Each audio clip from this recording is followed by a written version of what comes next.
All right, we are live. So today we are talking with JR Spear. JR is a coach, a speaker. He runs the Business Leaders Network. He helps individuals with one-day events. He helps a ton of people. And so normally JR is the one that's giving other people the opportunity to talk about their business. And I wanted to take the opportunity today to give JR an opportunity to talk about all the stuff he's doing and the people he's helping. So, JR, if you could start off, man, I'd love for you just to kind of tell everybody like who you are, what you do, your story. We'll start there. Yeah, well, this is a special treat, and thank you for having me on here because I don't think you even know my story. So I'll kind of go back to childhood because that's honestly what shaped me to be the person that I am today. I mean, I'm a believer that with all good, all bad that we go through from childhood all the way through adult is to teach us for that next thing. And so I grew up in with a broken home. My mom divorced my dad when I was 3. I got 4 sisters, and so I was raised by or lived in a house full of 6 women pretty much because I have my mom and then 4 sisters. My grandma was always over at the house, so I was the only male in the household. But my mom always owned a business. She always owned a martial arts school. She done real estate, and so I grew up in the martial arts industry. And since I could walk, so probably what is that, 1, 2, 3 years old or whatever like that. 3, I'm in classes. Before that, I'm just kind of like running around with her. And then I remember I started teaching classes when I was about 8 or 9 years old. And it's funny because I look back and there's some memories like we just forget and we don't remember. But I remember this very specifically. Like my mom and stepdad at the time, they were driving me to the school and they're like, "Hey, you got to teach all the classes," because I think my mom was sick or something like that, and there was no one else that could go in. It was probably wintertime, and I remember being like, "I don't know how to do this." Like, I mean, I warm up, but I don't know how to teach a class. And so they're walking through on what to do. It's like, "Oh, you'll be fine. Just do some paddle drills, do this, go through forms, do warm up and everything." And that was the beginning of my entire journey. And ever since then, I've been teaching martial arts since I was about that age. I took over the school from a very young age. When I was in high school, I was traveling to different high schools in my area, taking over like the health class and teaching self-defense and awareness. And then I trained Marines and sailors when I went in the military. And so I had a very early upbringing of learning what it means to lead people. And I would have grown. I'm not talking about leading kids. Like I would be 8, 9, 10 years old leading a class full of grown men, and they all respected me because I commanded it. Hey, this is what you need to do, and I'm good at details. I teach them how to do a proper kick. I teach them how to move, how to fight. I mean, I competed on national level. I was on a pro kickboxing team when I was in high school, and I grew up in many different forms. So I was very well known in that space out of St. Louis when I was living there. And when I went in the military, it just leadership just came very natural to me. But even through it all, I've always established a servant leader heart. I remember just being a young kid and there's someone get out of the, we were in Arizona on vacation and we're going to Grand Canyon and I'm like going down this hill. And then a little bit above me, there was this old handicapped lady trying to get out of the car. And I didn't tell my mom and stepdad at the time, but I ended up running up the hill and helping the lady kind of get out of her car. And that's just the person I am. It's like I didn't ask, I just did. Even coming Yeah. back home from the airport yesterday, there's this older lady that was, I knew that she was gonna have a hard time with her suitcase. I was like, "Hey, you know what? Let me put this up there for you." Like I didn't even ask her; I just told her I was going to do it. And so that servant heart of just always wanting to help people and give back has always been instilled inside. I mean, it wasn't nothing that I was really taught.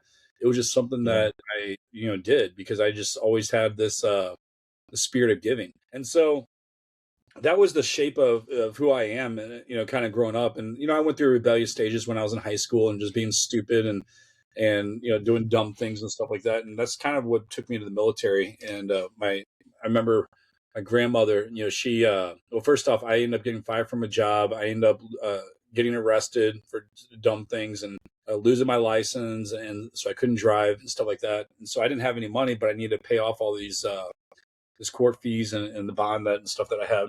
And Yeah. so my grandma came over to our house early one morning. I skipped school. I mean, I was always like junior, senior year. Senior year I changed, but junior and senior year, I never went to school. Like if it was choir class or office running or something like that, I would go. But if it was anything else, I just wouldn't go. And it's funny. That's a whole nother topic on like how I even graduated. But it was junior year of high school. I skipped school. My grandma came over and I said, "Grandma, I don't have any money and I got to pay. I don't have a job and I lost my license and I got to pay back the court or else they're going to take me back to jail." And so I had a bunch of stuff that I just went in my room and just started grabbing everything that I thought was worth money. And I said, "Can you take me to some pawn shops?" And I was like, so I can just sell the stuff. She said, "Yeah, go throw it in the car. Let's go." So she did. I put it in the car, and I don't know if you've ever been to St. Louis, but there's a main strip where I lived at, Lindbergh Boulevard. And I'm like, "Hey, Grandma, you're passing them all up." And she's like, "Shut up, just be quiet." And so she's driving forward, and then she makes this turn by Best Buy. And behind this Best Buy is a shopping center, and she parks the car and looks straight up, and there's a recruiter station. She said, "I don't care what branch of the service you're going into, but you're signing up right now." And I was like, I sat there for a minute. First off, my initial response was, "I'm not saying no to my grandma." It's like, okay, I'll do it. I knew I wasn't going to go to college. College was just not on my playing cards. I didn't do well in Yeah. school. And what was I going to do? Just fight and compete and teach martial arts? I mean, I needed something a little bit more. I'm not saying it's a bad life because I ended up, I'll kind of talk about it, but I built a martial arts school after the Yeah. military. But so I ended up going in, and I knew I would never go Army or Air Force. I mean, even my dad spent 8 years in the Army, but I had a stigma about Army. I was like, okay, anyone can go in the Army. And then Air Force is like, okay, they're too smart. I'm not a tech guy. At that time, I was not a tech guy. I did not want to go to Air Force. And I always picture the Air Force people being fat and camis wearing big glasses. And so this just was not for me. And at the time, I thought the Marine Corps worked too hard. So like, there's no way hell I'm going to the Marine Corps. They worked too hard. My uncle was a Marine. He spent 4 years as a firefighter in the Marine Corps. And so I didn't want to go there. And then my grandfather was retired 22 years Navy. And I was like, I'll go to the Navy. They go see the world, just what they all said. Right. So I ended up signing up for the Navy. And at the time I ended up signing up the job as an aviation boatsman handler, which is the same thing my grandfather did while he was in. And they're what they call the purple jackets. So they're the fuel men for the planes coming into the aircraft. When a plane comes in, they're running out there, fueling it up so it can go. So I signed up for that. Well, I ended up going to boot camp. It was October 2003 in Great Lakes, Chicago. So I went to Navy boot camp. And It's right by me. I said right by me. It's 20 minutes from here. That's awesome. I didn't know that. Yeah, so Great Lakes, Chicago, ended up going there for boot camp, and horrible time to go because it was freezing. But you have to understand, like, that period of time of me signing up for the military to the time that I actually left, my life had changed completely. I mean, I ended up rededicating my life to Christ. I ended up going on a missions trip with my church. I ended up getting plugged into a church, and because I was away from church for so long, I ended up, really discovering, the gifts of the Holy Spirit and what it truly meant to have a relationship with Christ. And it changed everything about me. It changed my heart. It changed the way I looked at people, the way I acted. I mean, I was an angry individual even growing up. I was teaching martial arts. I was that frowning kid where everything I was just angry and everyone made me mad and stuff like that. And I don't know what that relates to. I don't know if it was just my upbringing and just always being angry about something. I don't know. I remember when I rededicated my life to Christ it was like around Christmas time, that in 2022, no, not 2022, 2002. So 2002, not 2022, 2002, around Christmas time. It was around the Christmas holiday party and show and stuff like that at the church. We went to a pretty big church. But it was around Halloween, though. My mom invited me to go to this church in St. Louis, and it was on Halloween. They had a big Fright Fest type thing, so rides and animals and games and stuff like that. And I was like, sure, I'll come, just to please my mom. Well, I ended up going there, and I was stoned, and I had like weed in my pocket and stuff like that. And then I ran into a girl, and I was like, man, she is hot, like blonde hair, beautiful young girl, and stuff like that. I was like, I'm gonna get to know her. So I went up and started talking to her. I ended up hanging out with her all night. She ended up introducing me to a bunch of friend or people at the church and stuff like that. And I ended up asking her, I was like, oh, well, how can I get your number? She goes, well, I'm homeschooled. My parents don't like me to give out numbers. I'll just see you at church. I was like, okay, cool. So when are you coming back to church? And back at this time, cell phones wasn't normal. Like not everyone had a cell phone. So it's like you get the house phone has a cord that stretches around the whole house, and maybe you get the house phone. So that, or if you're cool, you had a cordless phone where it didn't have a cord and you could walk around the house. But then if you got that, someone could be on a phone in the other room and they pick up and it's like they can hear the conversations like, hey, I'm on the phone, you need to hang up and stuff. So she didn't give me her phone number, but she goes, but I'll be here on Friday. And I sit up in this section, was the front right, facing the front of the church and stuff. And a bunch of the guys that I met there was there, and she said, come Friday service, 7 p.m. and we'll hang out. And I ended up going, and she wasn't there. I was like, what's up? She's not here. You know, I grew up in 45 minutes away from where I live too. You know, but I ended up making really good friends. I mean, actually, one of the guys that she introduced me to that I met that night is still one of my closest friends today. And so it's really It's cool amazing. how that all happened. And you know, I ended up just being friends with the girl, and we're still on Facebook friends and stuff like that. But nothing. It was like after that Halloween night, it was like we didn't really have a good friendship. I mean, it's not like we didn't have good friends. We were in the same circles, but it's not like we dated. We didn't do anything. Right. It's just, but it's cool how God used that attraction to bring me into His kingdom, to build the relationships, to establish this relationship with Him. And so, fast forward, you know, I go to the military. I'm a completely different person. Well, let me take it back a step. So after I rededicated, I'll never forget. I go to choir class at school, and I'm sitting next to this kid named Josh. I forget his last name, but I just remember his first name, Josh. And he's sitting on my left side, and I look at him and I say, "Hey, Josh, what's going on?" And he about jumped out of his seat. It was, and almost like, "You're talking to me. You're being nice." Like I didn't realize when you got are living in spiritual warfare and you got demons that are trying to attack you and stuff like that, you don't even know you're living in darkness. You don't even know that like you're living in sin. You think everything's fine. That's just life. I didn't realize that I was that angry of an individual that people were terrified of. Like I didn't. I mean, I knew how to fight. People didn't mess with me. And I've been in a lot of fights and won some, lost some, got hurt, whatever. But when he jumped out of that seat, when I looked at him, it was like it just opened my eyes like, wow, I didn't realize I was this type Like of that's his perception of yeah. you But when you didn't even realize it. I like the way that you said perception because this is what people don't realize, especially as entrepreneurs. Perception and reality is everything. And if you want to build a business, I mean, whether you're doing an event, you're doing one-on-one, the way that you make people feel matters. That's what's going to Yeah. change the outcome of everything inside of your life. I mean, you're either going to empower people or you're going to destroy people. Words matter. Are you going to uplift people? Are you going to bring hate? Or are you going to bring love? And when we really look at scripture, and it goes back to like the fruit of the spirit in Galatians 5, you know, it talks about love, joy. And these are things that we need as Christians to really establish in there. So there's that piece. But kind of moving forward, like I go to boot camp and I'm signed up as this aviation boatsmate handler, and I end up finding out about this job in the military called an RP. Well, it stood for. I always told people it stood for religious pimp. You know, you want your Bibles, crosses, roses. What do you got? Pimp it up with.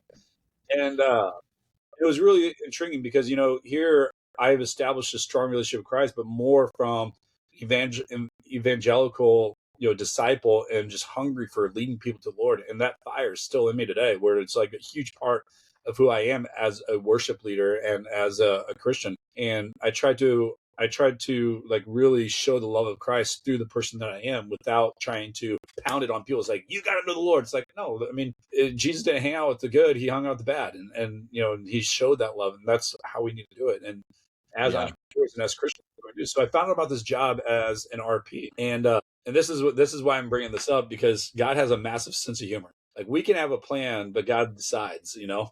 And even in Scripture, Jeremiah 29:11 says He's got a purpose and plan for your life, when that has a future and a hope. And we may not always know what it is, but we have to lean into it and for trust in and surrender everything that we have to Him, knowing that He's got our best interest in hand. And so I end up. You can't just sign up as an RP, so you had to go to go through a bunch of interview process, and you did it in boot camp and stuff like that, and talk to some senior RPs and the chaplain, and then you had to go to I don't even know what they call it, the monitors or people that decide your job and stuff like that. So I ended up getting switched. But the funny part is I ended up spending my whole time in the Marine Corps as an RP. So the humor is like I signed up to be in the Navy. I didn't want to go to the Marine Corps because I thought they were too tough, but God wanted me in there in the Marine Corps, and that was the best thing, man. I loved it. Like if I would have been stuck on a Navy ship doing that job, I think I would have hated life.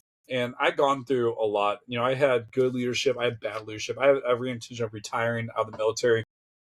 But I got out after 4 years after my one deployment. I ended up deploying to Iraq, which I volunteered for because I was supposed to be in Quantico, Virginia at OCS for about 4 years. And then I submitted to deploy. If something came up, I wanted to be the first to pick. Well, I was one of the highly qualified, trained on everything. I was physically fit. I was probably 30 pounds, 40 pounds lighter than I am now. I can run fast to everyone. And I was like the model, RP that they wanted, because they knew I would do my job and do it well. So an Yeah. opportunity came to deploy, and I ended up deploying with I was with two forces, 2nd Battalion, 4th Marines, and I deployed with the 15th MU to the Anbar province in 2006 and 2007. So we were gone for about 9 months. And during that time, there was one incident that really transitioned and changed my entire life. Well, I survived a suicide bombing at a walking checkpoint on February 7th, 2007. So a guy killed himself about 7 to 10 feet away from me. And, that story itself, I look back, I'm like, man, God's got a bigger plan for me. And I've had a lot of days and years, and even now, where I have bitterness and anger and stuff like that. And it's more survivor guilt that I, came down to, because where I was standing at before it all happened, it was that we search people walking in and out of the city. And so I'm hanging out with the locals that are coming in. I'm hanging out with a Marine. His name is David Emery. He's standing right next to me. And so I'm seeing the people walking in and out. The chaplain around a corner in like a safe area where we had HESCOs, a big barrier filled with dirt. So if something did happen, it took the impact of the blast. And so as I'm standing there, I can't see the chaplain because he's around the corner in this other field area, small little area. And then we had a building that was right there. And then there was a river. And then, which the river is very unique and biblically, because that was it's Euphrates River. And it was the same river where Father Abraham walked up and down. So where the Euphrates and the Tigris River meet. So there's a lot of biblical history right in that same spot where I was at, which is cool. So I'm standing in the spot, and if you think about Moses back in the day and how he would hear God's voice in the burning fire, and there's all these things about what to do. And I swear, like I heard God's voice, something telling me, and it was almost like shouting at me, saying, "Hey, go check on the chaplain." And I'm like standing around, and I'm like looking, and I was like, I know where he's at. He's over there. So I'm just hanging out with here, David, and Corporal Emery at the time, and I think he got promoted to sergeant before he got out. But I'm staying with them, and I'm like looking around, like who's yelling at me? A couple of seconds go later, and it's like, hey, go check on the chaplain. And I feel like someone's yelling at me. That happened about 3 times. And then all of a sudden on the 4th time, I wasn't moving. I was just like, hey, he's over there. He's cool. And I'm like, looking at David, like, did you tell me to go check the chaplain? And someone, like, I was looking around, like, who's talking to me? It felt like someone was audibly telling me. And wow. It was in this moment where I wasn't responding or wasn't moving. And then I started feeling really sick. And I was like, oh, shoot. Like, you ever feel sick where you got, like, the blood just rushes for your head and, like, you feel like you're going to pass out and just get pale? And then my stomach started hurting where I felt like I was getting ready to vomit. And I was like, I was feeling fine up to this point. And it just started like, oh, my gosh. And so I told David, I was like, hey, I'm gonna head over here and go check on the chaplain. And so I'm walking down, passing by some locals and stuff like that. And he's in the center walkway. As I'm walking through, my sergeant major, he's walking towards me. I greet him, hey, good morning, Sergeant Major. And he always looks down and he's like, RP. He has like this really deep voice. Like, RP. And, you just kind of smile. It's like, okay, you know who I am. I used to get my sergeant majors. My church that I rededicated to, they would send me like massive boxes, almost as big as refrigerator, freezer boxes or dishwasher, huge boxes of gifts that I would give out to all the Marines. That's a whole nother story. Like Christmas time was so cool that they took care of us. During my practice, everyone would give me foot powder because that was one thing. You always want foot powder. You always want baby wipes. You always want like toilet paper and everything's just for hygiene. And so my sergeant major always wanted foot powder. And so I would leave it outside his tent all the time and he knew who it came from. So it was like every time I got packaged in, I would go set it by his tent and just kind of little gifts. He walks by me and he's on my left side. And as I'm going through, I make this left turn. And he's standing right where I was at. So where David Emery is standing in an opening where I was at. And I make this left turn. As I made this left turn from the center court area, guy walking through lifted his arm, strapped with C4 and killed himself. And that bomb, well, my sergeant major, he ended up dying in that same spot. So he paid the ultimate sacrifice. Wow. Yeah. So he died. David Emery, he lost both of his legs. Jennifer Purcell, she was not far. She ended up dying. We lost our interpreter, Jimmy, who I ended up getting really close to months leading up to that. I stood over him and tried to keep him alive while he took his last breath. But yeah, so God had a big plan. I was thrown to the ground. My whole right side of my body's still affected today with my hearing in my right ear. I have none of this on the right side of my face, my back, and my right arm. Anytime my elbow leaves my side, is still a lot of pain. And that's what 19 years ago now. No. Yeah, 19 years ago. This Saturday. 19 years since that blast. I'm still every day. I can't about it. I can't imagine that. I've had some friends who have served, and hearing their stories, I always say anytime that any of my friends wanted to have conversations about their experiences and things, like the one thing I always told them is like, you can talk to me about whatever you want, but I'm never going to sit here and say like, I know how you feel. Like there's no anybody that hasn't experienced something like that, like there's no way to there's no the only piece of that story that I feel like I can take where I was like the sickness part where it's like you're hearing something of telling you, hey, you need to go do this, and it's God telling you, hey, like get out of here, or those sort of things. But to have experienced what you've gone through, like one, I didn't know that. I didn't know where this conversation was going or your story. Well, it's important for me to share that, one, because I want people to respect me of knowing that my success was not an overnight success. And trust me, I've had a lot of failures and I go through ups and downs all the time where I'm always rebuilding and stuff like that. But I've the thing that we need to remember is the things that we started learning as childhood and growing and grooming to be is the person that shapes you today, with whether good or bad. And we can lean into Yeah. that. But we all have choices. We could choose to do or we could choose to don't. And for me, I went through trauma, and yet people want to whine and complain about why they're not where they want to be or why they can't get a new client, why they do it. And it's like I have all the odds against me, but I refuse not to get up to do that work, to make that next call, to do that next whatever it may be. I mean, I have the excuses, but yet there's the way that I'm wired and who I am. I'm not going to allow my excuses to define about where I want to go. And we all have the opportunity to get to where we want to go and choose to do it.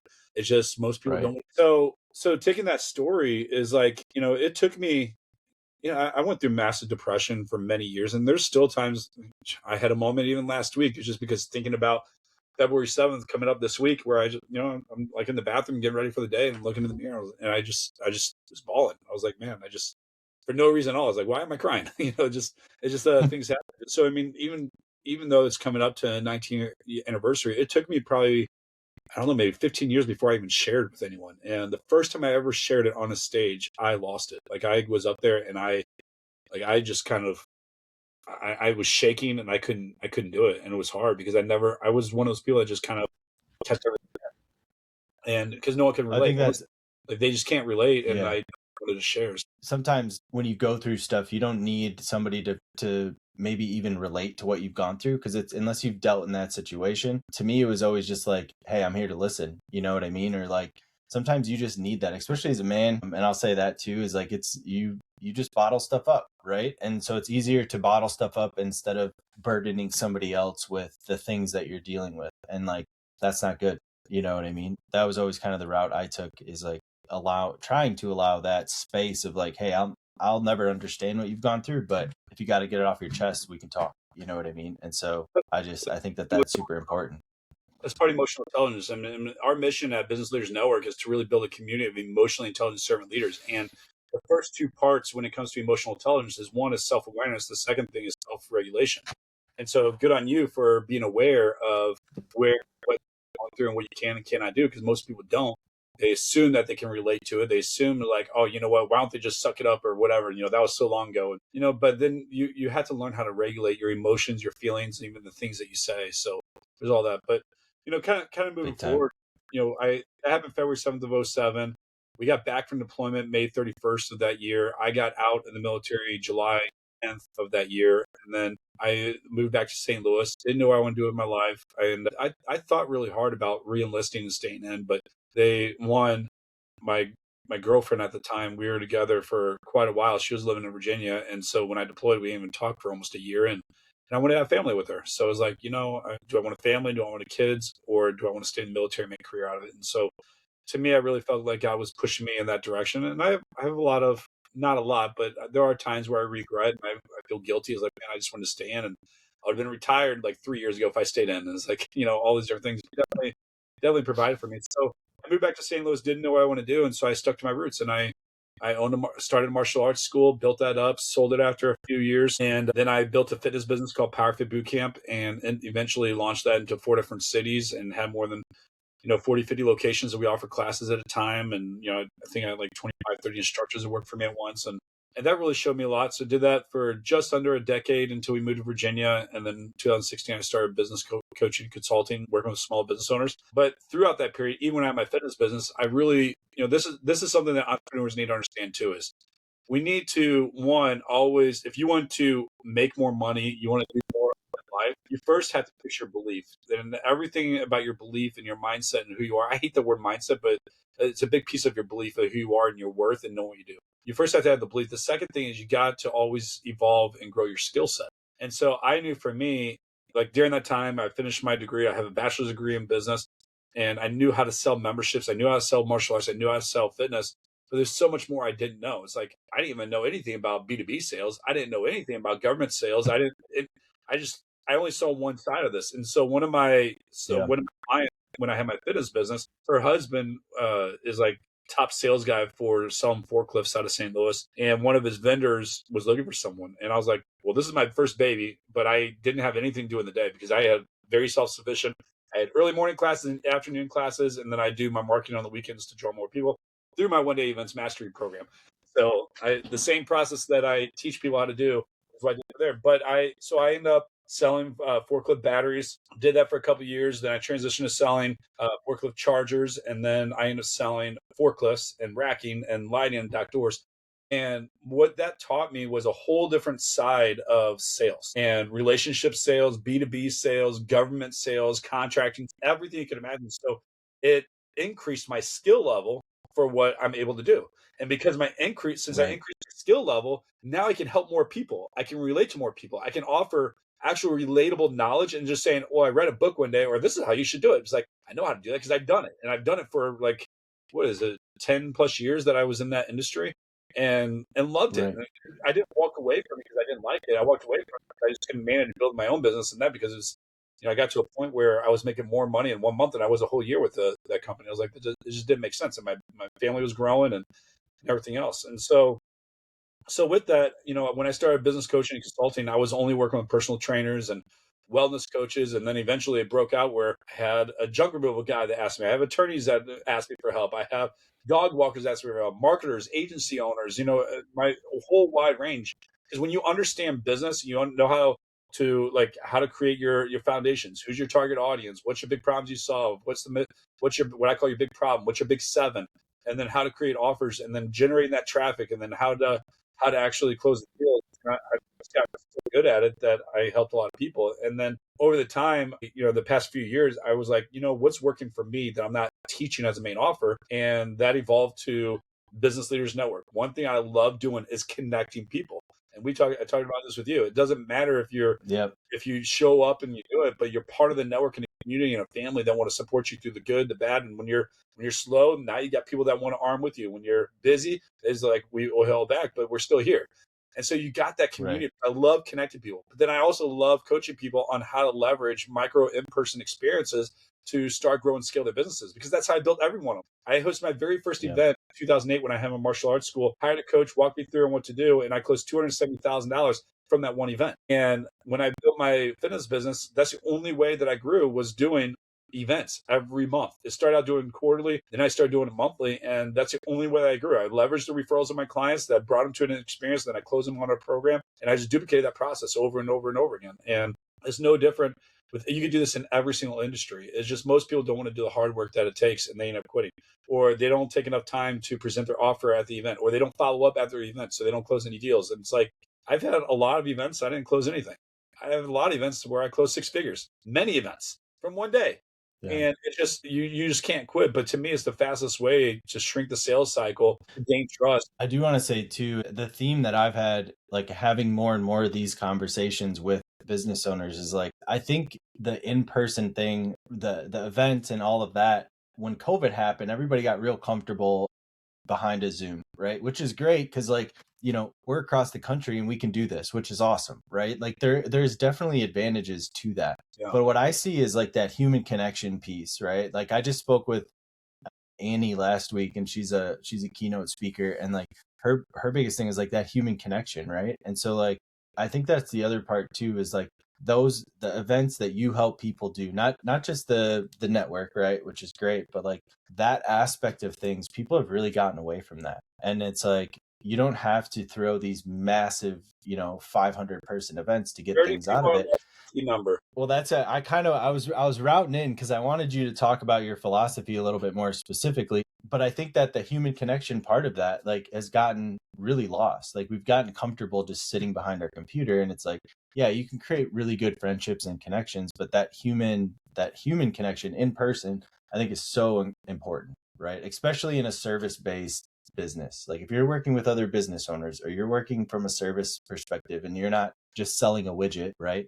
That connection is super important. But I do want to dive in. If you can give us just like some more of your philosophy and the things that you really help people do and the success you've had. And then you let me know time wise, like if I got time for a couple more questions, or if you want to jump off.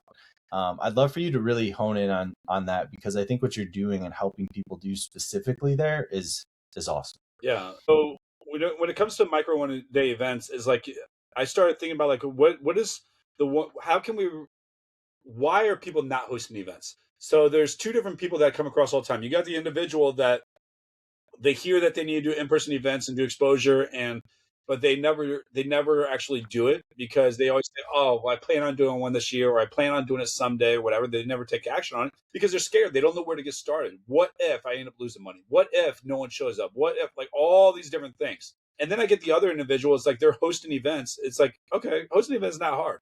Bring people together, you talk, you do things, you fellowship, you eat some food. Great, you got that. But they're not making any money. In fact, they're losing money. And a higher percentage of people that host events lose more money than they do actually making money, because they want to give a good experience, but they didn't charge right. They didn't have a good offer. They didn't have the right people in the room. And so they end up losing money. And so when I'm working with people, I work with them from, start to the finish, from everything to strategizing to deciding what type of event, because not every event's the same. I go through about 6 different types of events that we need to do. In fact, one of my clients, he lives in Montana. He was going to Orlando, Florida for a big event. I said, why don't you make money while you're there? He's like, well, how do you do that? I said, do a small event. I have 2 weeks. How am I gonna host an event at someone else's event that I'm going? I was like, host a VIP dinner party, charge $250 a person, and get 5 or 6 people there. He sold every single one of the spots at $250 a pop. I think it was like 6 people in like less than 2 or 3 hours. And so if you're interested in doing it, then you can make it happen. Well, one of those people, this was only about a week ago. So one of those people is getting ready to convert. He has some more follow up, possibly to his higher ticket program of like your 15 or 30,000. And so, but he covered his cost for his travel to go to someone else's event, and he made extra money. So his flight was covered because of it. That dinner experience with those people was covered. His hotel was covered. A little bit of money. So everything was covered, and he made a little bit of money from that one little experience. So not every event is completely the same. And so I help people strategize what type of event that we need to do. What does it look like? Creating the assets that they want my help to do. That's building your sales page and your automation, to creating your high ticket offer, to how to close that high ticket offer, to the follow up process of your offer, and then leveraging that to actually scale and grow your business. And so if anyone's out there saying, hey, you know what, I want to host an event, but I don't know how to make money from it, then, I love to walk them through it. And the reason I say 30 or less people, because what I found from event spaces, if you're going to do any type of thing, when you start getting over 40 or 50 people, your price increases a lot more, because now you need bigger space, you need more food, you need all these different things. And the key word to stay away from when you're talking to vendors is the word events, because they look at that as wedding, marriage, vows, whatever.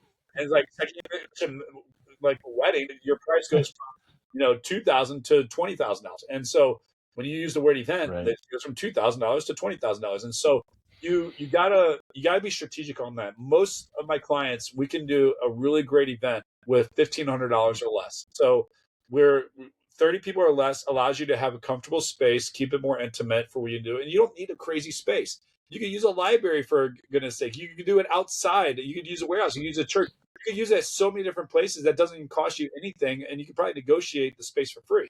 And so 30 people or less, so we can keep our costs and expenses low. The other thing about 30 people or less, too, is most people have a network of like 100 or more people. You can go to your phone. Who do you have in there? Who can we call? And so just the stress level of getting people registered is a lot easier than trying to go after 50 or 100 plus people, or even 1,000 people to your event. And so Right. you can do it all organically. You don't need to worry about spending money on ads or anything like that. And it's hosting a really cool experience and having a good offer to get them there. And then when you're doing your event, we got to think about like what's the next step. And this is where people screw up on.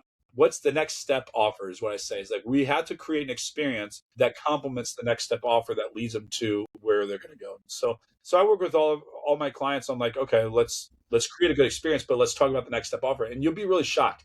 80% of my clients or people that I talk to that host events, they forget or rush the next step offer. And yet that's to be the biggest piece of your entire event. And they forget about that because they're like, oh, I didn't want to ruin the vibe, or I didn't want to do this, or whatever. I'm like, I heard every excuse. I was like, you just lost so much money because you didn't take the time to talk about your next step offer. And now we're going to have to do a follow-up process. Now we're going to have to do something else to try to revive these people. And so it's a challenge, but I worked through all this, and the beauty of this, he's still part of our Business Leaders Network, but he's an attorney. He's out of Dallas. His name's Scott Reeb. And I think it was about 3 years ago, he paid for my one-day events mastery. I helped him out. I actually went to his event in Dallas, and he closed more than $30,000 at that one event, profit at that one event. He's an attorney. Hosting in-person events has been one of his best lead gen sources for closing more clients. And he's taken people to Chick-fil-A headquarters in Atlanta and done workshops, seminars, but he's always doing events now. And it all started with it. And he hesitated joining my program because he's like, I host a lot of events before. I never made any money from it. I lost money and I can't get anyone there or whatever. Dude, he's profiting every event before he even show up. There's 3 ways to make money from an event. You make money from ticket sales, sponsorships, and upsells, your next steps offer. And you have to do a combination of all of them if you want a successful event. And you can usually have a profit and usually can break even, but more than likely make a profit just by sponsorships alone. And sponsorship can look as money that they're giving you, or sponsorship like your food, your space, or other things that goes on there. So we want to look at all those different things that come. But one-day events, I'm a firm believer that every person should be leveraging in-person experiences to help grow their businesses. I do that every day. I mean, I just came back from an event in Vegas. I'm going to an event next week in Orlando. Then I'm speaking at an event in St. Louis 2 weeks after that. Then I'm speaking at another event in Ohio the first week of March, and I'm going to Mexico at the end of March. So I'm doing everything that I teach my clients how to do, and it's the number one resource for me building my business. I love it, man. I love it. Well, we are, from a time perspective, I know you gotta get going here, but one, I just appreciate your time and everything that you've done, even just to help me out in the last couple months since we met. So is there, I guess, anything that you kind of want to leave people with, or like, hey, if like, who's the person that you're like, I'd love to just talk with you? Who is that person? And then we'll wrap up here. Speaker, an author, service provider, anyone that's looking to make an impact on the world. My Business Leaders Network is an amazing place to get plugged in. And they can go to BLN Community, or they can just shoot me a message on Facebook, or they can download my free resource. My free resource is theonedayevent.com. And if they go to theonedayevent.com, they'll download my free one-day event conversion blueprint. And then I walk through guides what you can do to kind of get started, or brainstorm on launching your next event. But my Business Leaders Network is a great place to get plugged in with other entrepreneurs and leaders, and that's the best way to get into my network and to gain my attention. You want my attention, you want help, get in my network. And you get in my network, I will make sure that it is my mission to connect you with other people, so that way you have an army of people that's fighting for your success. So reach out to me. Love to get plugged in. Awesome. Well, JR, I appreciate it, man. And we'll probably wind up doing stuff like this a lot more often. So appreciate your time. Yeah, man. Thank you. Appreciate it.